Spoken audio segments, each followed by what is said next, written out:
Selamat pagi sahabat Sonora Network dimanapun Anda berada. Apa kabar pagi hari ini? Setiap hari Rabu pagi pukul 7 seperti biasa Sales Mastery bersama Eloiza Luku, Theocentric Motivator, Sales Trainer dan juga Performance Consultant dari Capstone Group menyapa Anda. Dan saya juga mau menyapa dulu Pak Eloy. Pak Eloy, halo, selamat pagi. Selamat pagi Mbak Yulis dan selamat pagi sahabat Sonora di seluruh alam semesta raya. Cuaca mendung dan redup kembali pagi ini Pak Eloy. Tapi kita tetap bertanya teman-teman sahabat Sonora, kalau kita berikan nilai 0 sampai 10, kira-kira mereka ada di angka berapa pagi hari ini? Yuk dijawab. SMS-nya 0812 112 9200. Silakan dari 1 sampai 10. Ada di poin atau ada di skala berapakah semangat Anda pagi hari ini? Ya, kalau 9 dan 10 itu berarti bahagia sekali, biarpun mendung. Iya, cuaca juga beberapa hari ini memang kurang bersahabat ya, membuat kita agak cemas juga begitu. Pasti. Itu sebab kita hari ini sengaja mengangkat topik yang berkenaan dengan musibah yang banyak dialami oleh sahabat Sonora di berbagai tempat ya di Nusantara. Kita ikut prihatin juga ya Pak Elo ya. Pasti kita ikut prihatin sekali dan kita doakan teman-teman semua kuat ya menghadapi menjalani semua hal yang tidak nyaman ini ya. Pasti tidak nyaman. Beberapa teman itu rumahnya kebanjiran, ada staf di kantor juga sudah beberapa hari juga nggak bisa masuk kantor karena rumahnya kelelep banjir. Kalau Mbak Yuli sendiri rumah aman ya Mbak Yuli ya? Alhamdulillah Pak Eloy. Ya sama alhamdulillah juga. Aksesnya saja ya kadang-kadang yang memang tergenang tuh Pak Eloy ya. Iya betul. Tapi sejauh ini masih bisa dilintasi. Jadi Mbak Yulis berarti ada di level 8 hari ini ya? Mungkin pagi ini sepertinya saya 9. Nggak turun. Iya. 9. Okay. Karena sudah sempat ngopi. Oh ya itu penting, ngopi pagi hari, apalagi merek tertentu. Kok jadi iklan sih kita? Belum dibayar juga, udah iklan aja kita. Baiklah. Anyway, Mbak Yulis kita review dulu ya, apa yang sudah kita bahas. Mulai dari 2 minggu lalu kita bicara tentang people buy you. Itu berbicara mengenai stand out and sell more through authentic and strong personal brand. Jadi orang membeli Anda, nama Anda adalah sebuah merek. Jadi Bapak Ibu, sahabat Sonora, kalau sekarang sedang di mobil, di rumah atau dimanapun, Anda boleh meletakkan tangan kanan Anda di dada kiri yang ada denyut jantungnya. Lalu katakan namaku adalah sebuah merek. Namaku adalah sebuah merek. Ini penting sekali karena sebelum orang membeli produk atau jasa yang Anda jual, mereka membeli Anda lebih dulu. Dan ini juga penting kenapa? Karena seketika Anda menyadari dan menerima konsep ini bahwa nama Anda adalah sebuah merek, entah bagaimana, tapi ternyata itu membuat Anda seakan-akan lebih tinggi dari sebelumnya. Anda sepertinya berdiri lebih tegak dari sebelumnya. Oleh karena apa? Karena Anda merasa apapun yang saya lakukan di hari ini itu akan menghancurkan atau membangun merek saya. Bapak dan Ibu, juga sahabat Sonora, ini saya Bapak dan Ibu, banyakkan Bapak dan Ibu nih karena beberapa hari terakhir training terus ini Mbak Yulis. Jadi ke Bapak Ibu terus ini. Jadi sahabat Sonora, itu yang sudah kita bicarakan, nama Anda adalah sebuah merek dan Anda bisa menghancurkannya dengan status BlackBerry Anda. Anda bisa menghancurkannya dengan status Facebook, Twitter Anda. Jadi hati-hati sekali dengan apa yang Anda sampaikan di status Anda setiap hari. Ada beberapa teman yang saya concern sekali. Kalau saya melihat status mereka itu banyak sekali yang sepertinya mereka mau curhat pada dunia tentang apa yang mereka sedang hadapi. Tapi mungkin karena mereka tidak mengerti konsep you are a brand ini, curhatan mereka justru menghancurkan mereknya, image-nya, persepsi asosiasi kita tentang nama mereka sendiri. Jadi saya mau menghimbau teman-teman di tengah-tengah kesulitan yang sedang kita hadapi hari-hari ini pun tetap saja saya suka teman saya yang menghadapi banjir ini beberapa waktu yang lalu, dia munculkan di statusnya itu hadapilah semua dengan senyum. Padahal saya tahu sekali ini dia lagi menghadapi kesulitan dengan banjir yang ada sekarang ya. Jadi dan kita membicarakan 2 minggu yang lalu itu bagaimana cara membangun brand. Itu ada satu konsep yang saya sebut sebagai triangle of personal branding, bukan success triangle ya. Success triangle itu buku yang saya tulis, tetapi ini triangle of personal branding. Ini adalah 3 tahap untuk membangun personal brand. Dan itu dimulai dari self-awareness, apa itu mengenal diri Anda sendiri. Dan di dalam mengenal diri ini, Mbak Yulis, ini ada terjadi konsep yang salah di luar sana. Ketika orang mencoba mengenal siapa dirinya, maka buku-buku yang ada di luar sana akan bertanya begini. Oh ya, gampang saja, kamu sukanya apa? Oh ya, saya sukanya si musik. Ya sudah, berarti Anda adalah orang yang memang suka musik. Sebetulnya tidak begitu. Self-awareness ini, pengenalan akan diri sendiri, tidak dimulai dari menanyakan pada diri sendiri. Oleh karena manusia tidak menciptakan dirinya sendiri, sehingga manusia tidak tahu untuk apa dia dicipta. Sehingga self-awareness itu justru dimulai dari sumber, yaitu siapa? Pencipta dan pemelihara alam semesta. Jadi yang namanya mic yang ada di depan kita ini, Mbak Yulis, itu dicipta oleh manusia. Dan kalau kita mau tahu ini mic dicipta untuk apa, kita harus bertanya kepada siapa yang mendesain mic ini.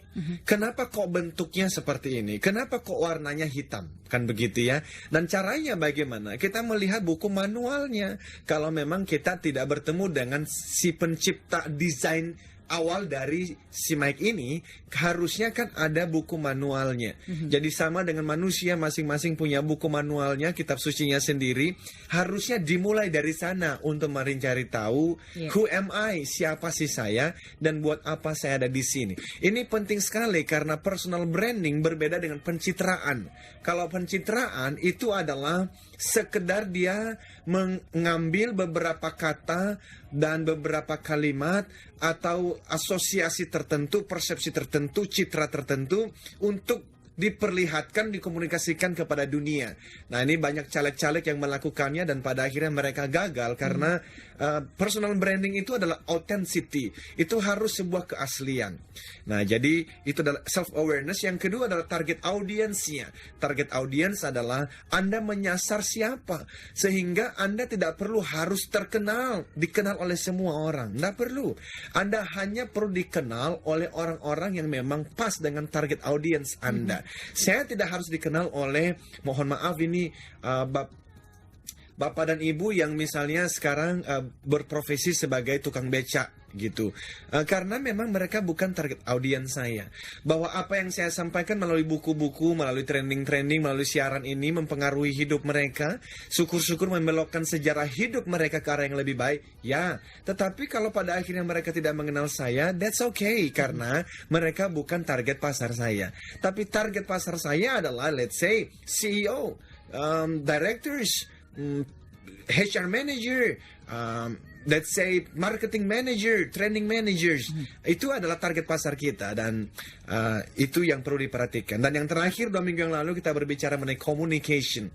Jadi kalau Anda sudah jelas dengan siapa diri Anda, self-awareness-nya, dan Anda mau membangun merek seperti apa, maka Anda juga menemukan dan memutuskan target Anda, target audiens Anda, maka yang paling terakhir adalah Anda memilih melewati komunikasi media seperti apa. Anda mesti masuk di internet sudah. Ya, khususnya kalau memang Anda mentargetkan audiens di kota-kota besar, karena saat ini semua orang pasti apa-apa mencari di Google, ya. Jadi pastikan Anda muncul di Google, pastikan Anda punya minimal blog atau website kalau Anda memang lebih betul-betul serius untuk membangun brand ini. Dan apakah ini diperlukan oleh karyawan-karyawati? Sangat diperlukan. Jadi apalagi kalau Anda orang-orang sales, Misalnya Anda sebagai seorang agen asuransi dan Anda punya blog sendiri dan Anda selalu bisa saja itu memberikan kepada klien-klien Anda untuk visit website Anda, dan website Anda itu pastikan Anda menuliskan hal-hal yang di sana Anda dipersepsi sebagai seorang ahli di bidangnya.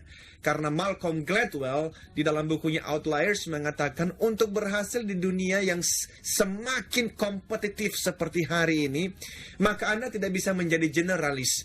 Anda tidak bisa menjadi orang-orang yang tahu segala ilmu, tetapi taunya cuma kulitnya saja. Anda harus menjadi sangat expert, ahli di bidang tertentu, dan itu adalah salah satu cara terbaik untuk winning the market dengan challenging yang begitu luar biasa seperti hari ini. Nah, itu yang sudah kita bicarakan minggu lalu, Mbak Yulis ya. Jadi ada 3 hal lain. Caranya adalah authenticity, diferensiasi, dan focus on your strengths. Jadi authenticity, baik-baik ini maksudnya mau break atau mau ngapain ya? Kita break dulu, maksudnya gitu Pak Eloy. Siap. Oke. Baiklah, kita akan kembali. Silakan Mbak Yuli, silakan. Kita harus break dulu saudara-saudara karena waktunya nih kita sudah harus break dulu sebentar. Terima kasih sudah SMS. Harry level 10. Ivo yang gimana ada di level 10, luar biasa. Tapi dari Jogja ada yang 7,5 Pak Eloy. Nggak apa-apa, tapi tetap nanti yang bertanya atau partisipasi kita berikan buku ya. Yes, pastinya. Kita berikan ada buku Pak Eloy seperti biasa pagi hari ini akan dibagikan. Banyak musibah pas berangkat ke kantor nih, jadi ya levelnya 7,5 saja. It's okay Mbak Rita. It's okay. Hadapi dengan senyuman ya. Kita akan kembali setelah berikut.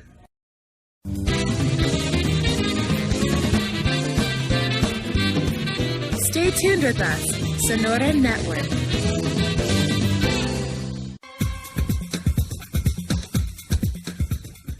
Selamat pagi sahabat Sonora Network yang baru saja bergabung bersama kami di sini. Ada saya, Yulis, dan juga Pak Eloy Zaluku pastinya.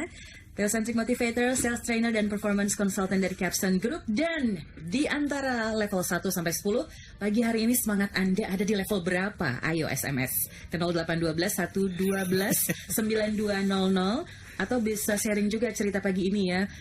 Mungkin menyampaikan sedikit curhatan. Gitu ya Pak Elo ya? Harus dong, karena, ya kan kita sahabat. Iya, makanya karena banyak juga di antara sahabat-sahabat kita yang sedang terkena musibah pagi hari ini. Tapi luar biasa, tetap 10 levelnya dari Pak Laurentius meski terjebak macet karena banjir. Dan yang luar biasa, ini dari akun level 10, walaupun toko kebanjiran pas dalam pasar lagi, setiap hujan lagi. Bapak hebat sekali tetap kejar target katanya begitu Pak Eloy. Bagus sekali ya, kita senang ya kalau lihat sahabat Sonora tetap semangat seperti ini. Nah hari ini tadi kita sampai pada itu ya, authentic, diferensiasi, dan fokus on your strengths ya. Dan minggu lalu kita kedatangan di CEO Update ya, ada Pak Satyo, Presiden Director dari Mandiri Tunas Finance. Waktu itu kemarin memang rekaman karena saya lagi training di Jogja. Tapi kali ini live. Jadi teman-teman, ini kita mau berbicara tentang topik spesial nih. Yang judul topiknya adalah temanya Why Bad Things Happen to Good People. Why bad things happen to good people. Kenapa kok hal-hal buruk itu menimpa orang-orang baik? Ini bukan pertanyaan yang gampang dijawab loh Mbak Yulis. Dan saya membahas beginian karena saya adalah theocentric motivator. Saya tidak bangga dipanggil motivator Mbak. Saya bangga dipanggil theocentric motivator karena ini beda sekali. Kemarin saya berbicara di salah satu farmasi terbesar di Indonesia ini ya. Ada 300 orang itu di supervisor annual meeting begitu ya. Dan saya senang karena kita selalu ada yang namanya itu testimoni-testimoni di akhir acara, dan banyak yang mengatakan this is different, ini berbeda. Dan itu yang kita bahas hari ini. Why bad things happen to good people? Kenapa kok hal-hal yang buruk itu bisa terjadi, khususnya kepada orang-orang yang merasa baik? Dan ini saya angkat karena Indonesia lagi kena banyak masalah ini ya, banjir lah, apa tuh yang di Sumatera, bencana alam, gunung meletus ya, banyak di mana-mana ya. Dan sebetulnya ini ada satu buku ditulis oleh orang bernama Harold Kushner. Harold Kushner ini menuliskan buku yang itu tadi, Why Bad Things Happen to Good People. Karena Kushner, dia merasa dia orang baik. Tetapi dia punya putra itu yang mengalami penyakit. Ini anak satu-satunya waktu itu ya. Ini anaknya sakit dan dia mencari obat tapi nggak sembuh-sembuh. Dia berdoa sesuai dengan agama keyakinannya tapi nggak sembuh-sembuh. Sampai akhirnya di usia 12 tahun anaknya ini meninggal dunia. Dan dia mencoba untuk memahami kenapa kok ini bisa terjadi. Maka dia menuliskan buku itu, Why Bad Things Happen to Good People. Saya tidak setuju dengan ujung dari kesimpulan Kushner di dalam buku itu. Emang apa Pak Eloy? Jadi penasaran.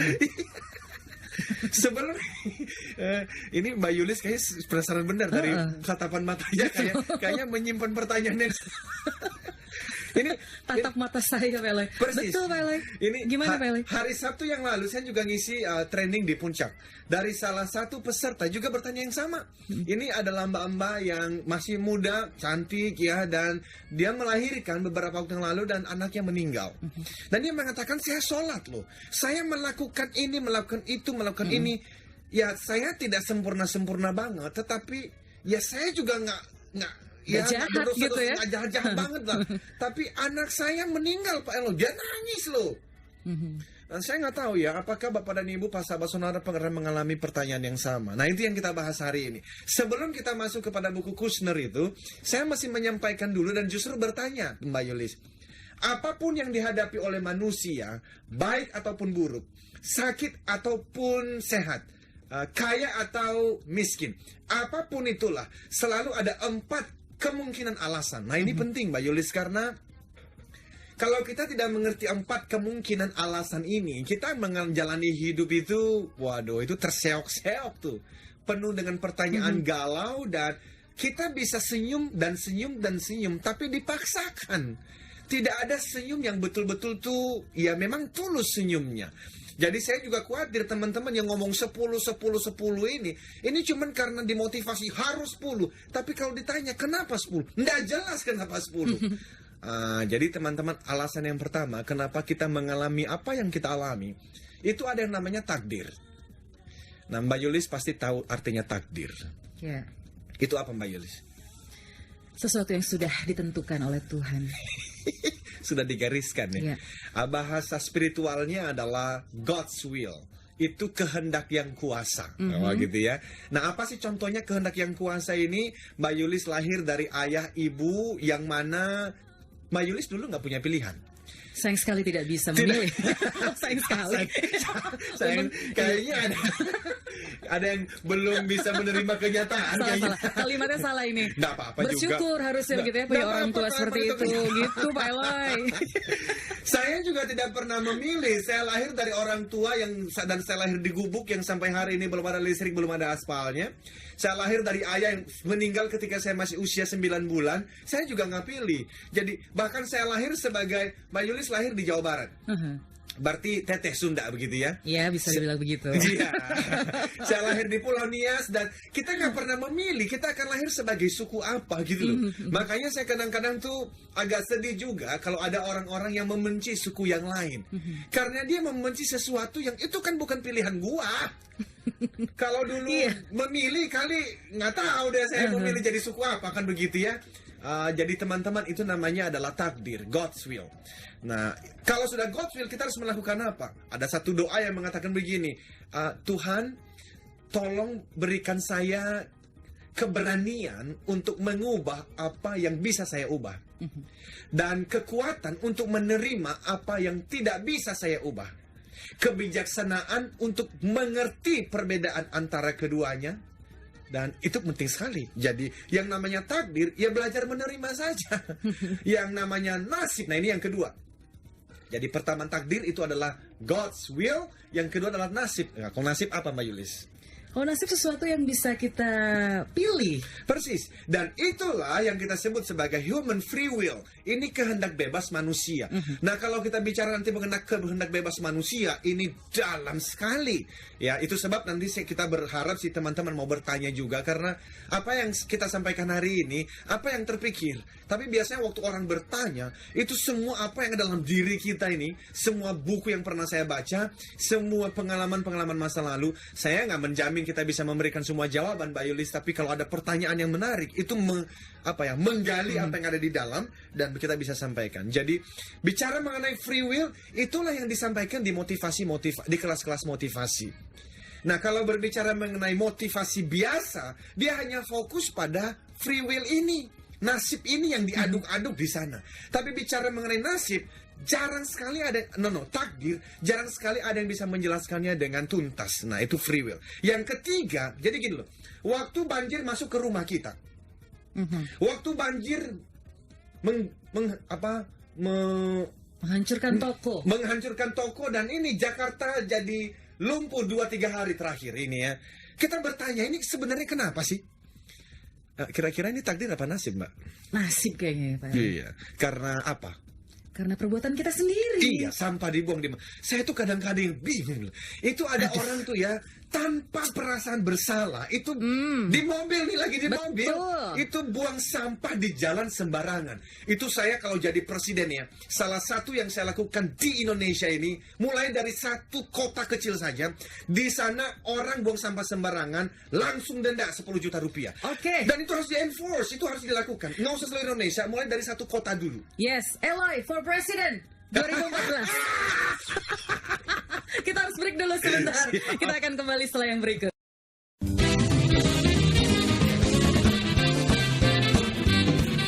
Stay tuned with us, Sonora Network.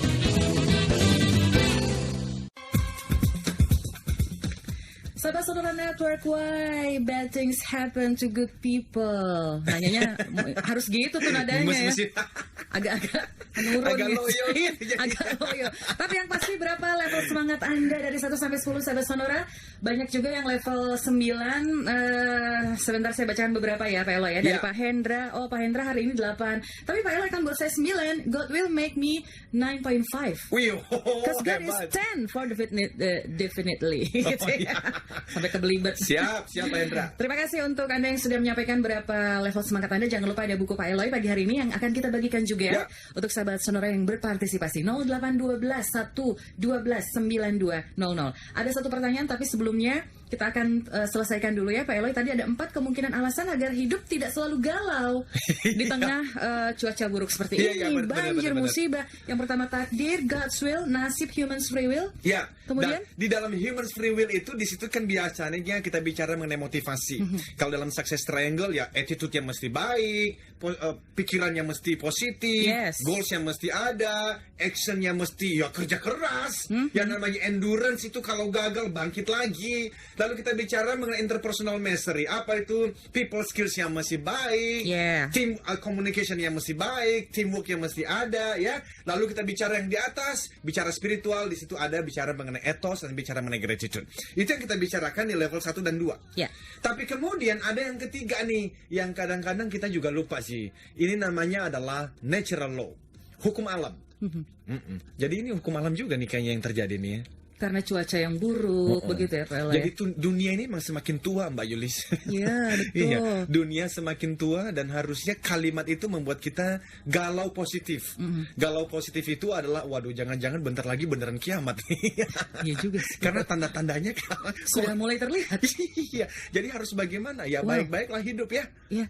Baik, Pak Eloy. Jadi God's natural law itu berbicara mengenai kalau ada ya, let's say ada sahabat Sonora yang sudah punya istri. Ternyata di tempat bisnis itu bertemu dengan klien wanita yang sudah punya suami. Ternyata karena proyek sering bertemu, lama-lama ternyata ada hati ya. Awalnya sih cuman BBM, tanya ya, gimana kerjaan udah beres sebelum? Pertama sih cuman begitu ya. Kedua kali, gimana sudah makan belum? Nah, seminggu sebelumnya ternyata BBM-nya malam karena ini kerjaan lagi mendadak harus SMS sekitar jam 9 malam. Dibalaslah sama wanita ini, iseng nih si laki-laki ini. Kok belum tidur? Mulai deh modus. Gua banget.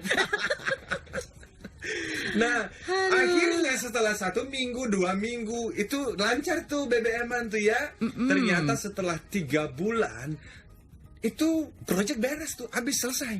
nggak ada BBM dah tuh. Ternyata kok kayaknya ada yang hilang ya. Maka karena hilang dia iseng deh tuh, entar si wanitanya atau si laki-lakinya, kok sekarang udah nggak pernah nyapa lagi sih katanya.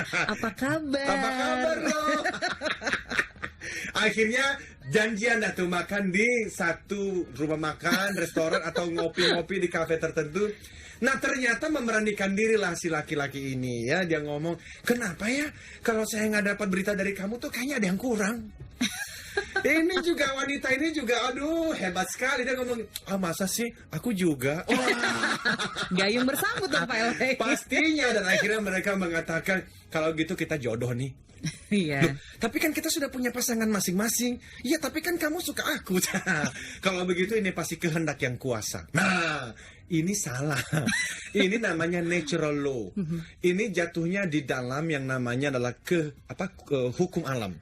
Jadi itu bebek, yang namanya ayam, kambing, itu dilepas aja tuh di rerumputan, betina sama si jantan itu, 3 bulan kemudian pulang-pulang bisa bunting tambah.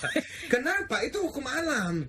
Habiskan waktu dengan seseorang dalam waktu yang lama. Anda nggak usah bilang itu adalah kehendak yang kuasa. Saya nggak percaya. Tuhan tidak mungkin menceraikan apa yang sudah dipersatukan. Yang terjadi itu adalah hukum alam. Tapi manusia kan pinter, Mbak. Manusia itu bisa mencari 1001 cara untuk menjustifikasi, membenarkan apa yang dilakukan.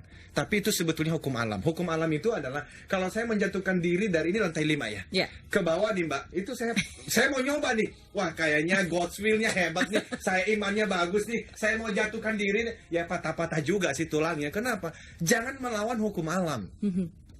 Yang terjadi di Jakarta sekarang adalah gunung meletus, yang terjadi banjir, air laut meluap. Ya, itu bisa jadi adalah hukum alam. Nah, kalau sudah hukum alam, selama Anda tidak melawan hukum alam, ya sudah, kalau dia terjadi, ya terjadilah. Itu namanya hidup kan? Tapi ada yang keempat, Mbak. Ya. Yang keempat ini namanya adalah satanic intervention. Itu si jahat, Mbak, iblis namanya. Mbak Yulis tahu nggak bahwa iblis itu ada? Percaya, tahu Pak Eloy. Cuma jangan lihat saya begitu. Lagi-lagi saya menapa Pak Eloy ya. Maaf Pak Eloy, bukan maksud. Ini gimana sih? Satanic intervention saya langsung menapa Pak Eloy. Satanic intervention gitu loh. Ini percaya atau tidak percaya, setan itu ada. Dan setan itu bukan seperti yang kita lihat di TV-TV itu yang jalannya tuh itu apa dia? Nggak kayak saya rambutnya panjang kan Pak Eloy, bukan juga ya. Itu si setan, bukan juga. Setan itu sebetulnya kerjanya cuma satu Mbak. Dan ngomong-ngomong setan itu dia mendengar sonora, nggak tahu dia dengar sonora juga nggak ya. Tapi yang pasti setan itu melakukan yang namanya training setiap hari. Training luar biasa. Dan trainingnya modulnya tetap sama.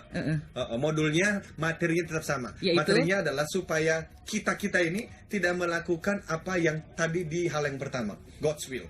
Kita tidak melakukan apa yang Tuhan mau, itu yang dilakukan oleh si iblis. Nah jadi begini teman-teman semuanya ini ya. Apapun yang Anda hadapi hari ini, itu Anda jangan buru-buru menyalahkan orang lain, jangan buru-buru menyalahkan Sang Pencipta, jangan buru-buru menyalahkan diri sendiri juga, dan jangan buru-buru juga menyalahkan setan. Nah, belum tentu setan tuh kasihan juga loh kadang-kadang loh. Apa-apa gua. Iya. Jadi tanya dulu. Ini sebetulnya ada satu alasan lagi, tapi tidak pada tempatnya kita bicarakan mengenai alasan yang kelima ini. Tapi 1 sampai 4, teman-teman sahabat Sonora, apapun yang sedang Anda hadapi, sebelum Anda meresponinya, sebelum Anda menyikapinya, tenang dulu lalu bertanya, ini terjadi God's will kah? Atau karena kesalahan atau pilihan-pilihan saya kah? Atau ini karena hukum alam kah? Atau ini karena kerjaan iblis? Nah, bicara tentang kerjaan si setan tadi, nggak usah takut sebenarnya Mbak Yulis. Selama hubungan kita dengan yang pertama tadi, dengan Tuhan pencipta dan pemelihara alam semesta baik, setan mah nggak usah ditakutin Mbak. Karena setan itu hanya bekerja di bawah kendali dari apa yang diizinkan oleh beliau. Jadi nggak usah takut. Itu yang sudah kita bicarakan. Tapi nanti orang, wah gampang banget kalau begitu. Nggak juga. Nyatanya ada seorang filsuf yang sangat terkenal mempertanyakan kenyataan hidup ini. Namanya Epicurus. Nah, Epicurus Mbak Yulis itu bertanya tentang 4 pertanyaan, apa itu ya? 4 pertanyaan yang bagus sekali. Dia bertanya begini, kalau begitu, apakah Tuhan mau mencegah kesulitan dan penderitaan yang sedang terjadi di Jakarta dan seluruh Indonesia ini? Ya. Dan jadi gitu, Tuhan mau, tapi beliau tidak mampu. Ini kemarin saya bicara di salah satu tempat juga ya. Ini ada teman-teman yang menjawabnya terlalu cepat. Nah, hidup itu tidak segampang yang dipikirkan itu loh. Ayo kita berpikir baik-baik. Karena Epikurus tidak akan mungkin disebut sebagai filsuf kalau pertanyaannya itu sepele. Ini pasti pertanyaan yang dalam sekali. Jadi dia ada 4 pertanyaan. Yang pertanyaan pertama adalah kata kuncinya mampu dan mau. Ini kata kuncinya. Mampu dan mau. Jadi yang pertama dia bilang, apakah beliau mau mencegah banjir yang terjadi di Jakarta? Tapi beliau tidak mampu. Itu yang terjadi. Jadi yang pertama, beliau mampu. Mampu nggak kira-kira, Mbak? Pastinya. Tapi ternyata kok banjir terjadi? Epikurus mengatakan kemungkinan yang pertama adalah beliau mampu, tapi beliau tidak mampu. Kemungkinan yang kedua adalah beliau mau, tapi beliau tidak mampu. Nah, inilah kesimpulan dari buku Harold Kushner yang tadi saya sampaikan itu. Jadi Harold Kushner ini dia merasa, tidak mungkin lah Tuhan tidak mau. Tuhan kan Maha Pengasih, Maha Penyayang. Mana mungkin Tuhan mau tidak menolong kita kan? Namun dia mengatakan, ada hal-hal yang memang bukan wilayahnya beliau. Nah, ini kan menarik juga nih. Kalau begitu kata Epikurus, kenapa kita menyebut dia Tuhan? Kalau beliau mau, tapi beliau tidak mampu, ya berarti kan beliau bukan maha mampu. Katanya maha kuasa. Gimana sih? Kalau ternyata Tuhan maha mampu, maha kuasa, tapi Tuhan tidak mau melakukan, berarti kan Tuhan bukan maha pengasih dan bukan maha penyayang. Ini kan luar biasa loh Epikurus ini. Nah, kemungkinan yang ketiga kata Epikurus adalah, ada kemungkinan yang ketiga, beliau tidak mau sekaligus memang tidak mampu. Lalu Epikurus mengatakan, kalau begitu kenapa orang-orang menyebut dia Tuhan ya? Maka kemungkinan yang keempat dari Epikurus, tidak mungkin beliau mau sekaligus beliau mampu. Karena kalau beliau mau dan beliau mampu, harusnya tidak ada anak-anak yang kecil itu mati karena penderitaan penyakit yang tidak bisa disembuhkan seperti anaknya Harold Kushner. Nah, saya harap sih sahabat Sonora berpikir tajam loh ini. Ini harus didengarkan baik-baik betul ya, dengan seksama nih Pak Eloy. Ini luar biasa loh. Nah, coba lihat ada pertanyaan nggak? Kalau ada pertanyaan kita bahas deh nih. Ada pertanyaan nggak? Oke, ada pertanyaan dari sebentar Pak Heri di Cibitung. Saya sering baca buku motivasi, mengembangkan diri, entrepreneur. Alhamdulillah kehidupan meningkat Pak Eloy. 2 bulan sudah buka butik. Ya. Dan untuk membuat brand ini Pak Eloy, apakah cukup dengan menjual harga yang murah atau pelayanan yang baik? Bagus nih Pak Heri, iya. Ini kembali ke sel ternyata beliau ini ya. Bagus juga ini. Kita tapi harus break dulu sebentar Pak Eloy. Cepat sekali ya. Iya, tapi menarik juga. Ini Pak Eloy sesuai dengan konsep memberi dan melayani. Iya. Giving and serving. Iya. Tolong dong Bu Atut dikasih pencerahan Pak Eloy. Siap. Supaya bisa melayani masyarakat jalan pada butut tuh di Curug Rancagong.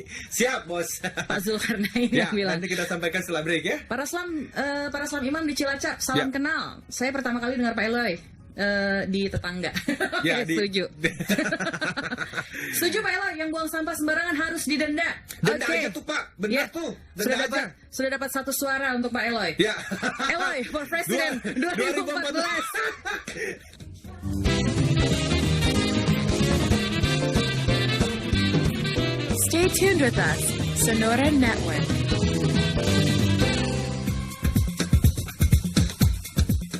Sahabat Sonora Network kembali bersama Eloy Zaluku, Theocentric Motivator, Sales Trainer, Performance Consultant dari Capstone Group. Masih dengan Sales Mastery dengan tema Why Bad Things Happen to Good People.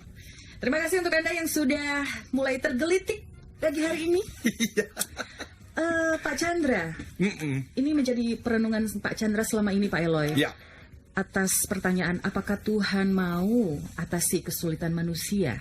Sementara Pak Subianto bilang ada takdir, nasib, dan hukum alam. Bukankah semuanya terbungkus dalam konsep takdir? Wih, nasib dan hukum alam kan merupakan bagian dari takdir. Bagaimana Pak Eloy? Kita bahas yang mana dulu nih? Pak Chandra dulu ya. Oke. Pak Chandra jawab, Epikurus tidak menjawab karena Epikurus itu justru memang mau menghancurkan, sekedar membuat orang berpikir lebih jauh tentang apapun yang dipercaya, gitu ya. Tetapi dari buku yang saya baca, referensi dan perenungan ini dari tahun 97, jawaban saya terhadap pertanyaan Bapak adalah, ya, tentu saja Tuhan mau atasi kesulitan manusia. Tetapi begini loh, manusia itu kan diberikan yang namanya pilihan. Jadi pilihan-pilihan kita itu bisa berlawanan dengan apa yang beliau mau. Saya kasih contoh juga. Misalnya nih ya, dan apa yang beliau mau bisa jadi itu sepertinya berbeda dengan apa yang kita harapkan. Contoh nih, banjir ya. Jadi waktu hujan deras, ada satu sahabat seorang ngomong begini, Tuhan, kalau betul Tuhan Maha Pengasih, Maha Penyayang, tolong halau air ini jangan masuk dalam rumah saya. Oke, lalu dia berdoa sesuai dengan agama keyakinannya. Ternyata hujan terus aja tuh. Terus dia perhatikan air naik. Dia berdoa semakin kencang dah tuh ya. Tolong, kalau Tuhan Maha Pengasih, Maha Penyayang, halaulah namanya air ini masuk ke dalam rumahku. Ternyata semakin hari semakin naik tuh. Akhirnya kelelep deh dia. Kelelep dan akhirnya dia marah deh tuh. Dia bilang, gimana sih? Katanya Maha Pengasih, Maha Penyayang. Tiba-tiba dia mendengar, ini imajinatif aja ya. Dia mendengar beliau berbicara. Hei, saya sudah mendengar doamu. Jangankan menghalau air masuk ke dalam rumahmu. Membelah laut saja aku mampu. Tapi hari ini aku biarkan banjir masuk ke dalam rumahmu. Buat apa? Karena saya sudah mempersiapkan satu tempat pekerjaan untukmu yang jauh lebih hebat dari sekarang. Dan untuk pekerjaan yang baru itu kamu harus bisa berenang. Jadi ini caraku supaya kamu belajar berenang. Karena sekarang kamu gak bisa berenang. Jadi ini caraku, kamu belajar berenang. Ini kita bisa senyum dan merasa, ya kok begitu? Gini loh yang saya sedang katakan itu, beliau bisa melakukan hal-hal yang sepertinya tidak sesuai dengan apa yang kita harapkan. Nah, itulah sebab kalau teman-teman pernah mendengar kisah seorang tua yang punya kuda putih. Ini menarik sekali, Mbak. Jadi diceritakan di satu desa, itu adalah seorang petani yang miskin sekali, tapi dia beruntung karena dia punya satu kuda putih. Oke, kuda putih ini cantik sekali, semua orang jatuh hati suka kuda putih, termasuk raja yang di tempat itu. Jadi suatu hari raja datang ke tempat Pak Petani ini, dia bilang, Pak Petani, saya mau kuda ini, berapapun harganya akan kubayar. Lah dia bilang, maaf ya raja, ini saya juga suka banget nih sama kuda ini nih. Ya tapi saya bayar berapapun harganya. Aduh maaf ya raja, bukan tidak menghargai raja nih, tapi bagiku kuda ini adalah seperti sahabat. Mana mungkin kita menjual sahabat. Oh ya oke. Ini rajanya nggak memaksa ya, raja baik nih kayak Jokowi kira-kira begitu ya. Jadi kampanye nih gue nih. akhirnya rajanya pergi. Lalu tiba-tiba semua orang di desa itu ngumpul. Mereka bilang sama Pak Tua di gubuk yang reot itu, aduh gimana sih kamu bodoh banget. Kamu kan orang miskin, jual aja tuh kuda. Kamu mau berapa juga raja bayar. Dia bilang, aduh kalian ini gimana sih? Apakah saya orang bodoh atau bukan? Kita tidak tahu. Yang saya tahu adalah saya suka juga sama nih kuda dan saya tidak mau jual. Lalu orang-orang pada pergi. 2 minggu kemudian, ternyata apa yang terjadi adalah kuda ini lari dari kandangnya. Dan sudah 2 bulan nggak kembali. Semua orang datang lagi ke gubuk. Pak Tua bilang, tuh kan kita udah ngomong. Memang kamu ini kena kutuk. Dulu coba dijual sama raja. Anakmu satu-satunya ini bisa sekolah sampai ke luar negeri kali. Dia bilang gini, saya ini terkutuk atau tidak, kita tidak tahu. Yang kita tahu adalah kuda saya pergi dan hanya itu yang kita tahu, selebihnya kita tidak tahu. Lalu orang-orang pada pergi, mereka bilang, ini kayaknya orang tuanya agak nggak waras deh. Tapi kemudian apa yang terjadi adalah 2 minggu setelah kejadian itu, kuda ini kembali membawa 12 kuda putih lain dari hutan. Wow. Jadi ternyata kuda ini pergi sampai di hutan, dia punya teman berteman dengan kuda-kuda lain. Ternyata dia kembali diikuti oleh 12 kuda yang lain. Semua orang kampung itu bertemu lagi di rumah, di gubuk patung mengatakan, wah ternyata Bapak dapat berkah ya. Ternyata ini bukan kutuk lo, ini berkah lo. Lalu patung ngomong begini, kalian itu terlalu cepat mengambil kesimpulan. Apakah ini kutuk atau berkah? Kita tidak tahu. Yang kita tahu adalah kuda saya pergi, hilang 2 bulan, kembali membawa 12 kuda yang lain. Apakah ini berkah atau kutukan? Kita tidak tahu. Orang-orang bilang, iya tapi ini kan tinggal dilatih sedikit aja, jadi kuda kamu bisa jual mahal. Akhirnya orang-orang pada pergi. 2 minggu kemudian, anak satu-satunya dari Pak Petani ini, sekitar umur 16 tahun, mencoba untuk menjinakkan kuda-kuda itu. Dilatihlah kuda-kuda ini. Ternyata salah satu kuda itu marah, lalu anak ini dibanting, lalu kakinya ditendang. Patahlah kaki anak satu-satunya ini. Semua orang kampung berkumpul ngomong apa? Tuh kan ternyata ini bukan berkah, ini kutukan. Tuh anakmu satu-satunya kakinya patah. Lalu patung mengatakan begini, kalian ini terlalu cepat mengambil kesimpulan. Hidup itu kita tidak tahu ke depan seperti apa. Yang kita tahu adalah anakku mencoba untuk menjinakkan kuda ini, lalu ternyata dia jatuh, ditendang dan kakinya patah. Hanya itu yang kita tahu. Ini berkah atau kutukan, kita tidak tahu. Orang-orang pada pergi. Seminggu setelah kejadian itu, ternyata raja mengumumkan desa kita akan berperang melawan desa tetangga. Dan kemungkinan besar desa ini akan kalah. Karena desa tetangga jauh lebih hebat peralatan perangnya, jauh lebih banyak pemudanya. Dan dia mengatakan begini, semua laki-laki berumur 10 tahun ke atas harus ikut berperang. Lalu semua orang ketemu lagi di gubuk ketua. Mereka nangis-nangis. Mereka ngomong, aduh, anak kami akan pergi dan kemungkinan mereka akan mati di tengah peperangan. Anakmu satu-satunya, biarpun kakinya patah, minimal dia ada di sampingmu. Karena kakinya patah, tidak harus ikut berperang. Pak Tua marah. Dia ngomong, kalian ini kesetanan. Kalian ini terlalu cepat mengambil kesimpulan. Yang kita tahu anak saya kakinya patah tidak harus pergi berperang. Anak kalian pergi berperang. Apakah itu kutukan atau berkah? Kita tidak tahu. Hidup itu datangnya sepotong demi sepotong. Kita tidak pernah mampu untuk menyimpulkan apakah semua ini suatu hukuman, suatu kutukan atau berkah. Sudahlah. Terima saja apa yang ada. Dan bersyukurlah dengan itu, lakukan yang terbaik. Nah, jadi kalau saya jawab pertanyaan Bapak ini. Pak, gini loh. Di dalam buku Success Triangle, Pak, saya membahas mengenai manusia itu seringkali menyalah mengerti apa arti berkah dan apa arti dari kutukan. Sama seperti orang dapat Ferrari, Pak. Mobil yang sangat kencang. Dia di tengah tol, Pak. Dia lari berapa? Katakan 150 km per jam. Hebat sekali, hebat. Dia mengatakan ini berkah. Sampai suatu hari dia baru sadar ketika dia mau belok, dia mau ngerem, remnya nggak ada. Apa ini? Ini jadi Ferrari mobil hebat itu kutukan atau berkah di tempat kejadian yang saya sebutkan tadi. Bisa jadi sebuah kutukan. Jadi gini loh Pak, bagaimana kita bisa mengerti suatu kejadian itu adalah kutukan atau penderitaan atau kebaikan? Justru itu butuh hikmat.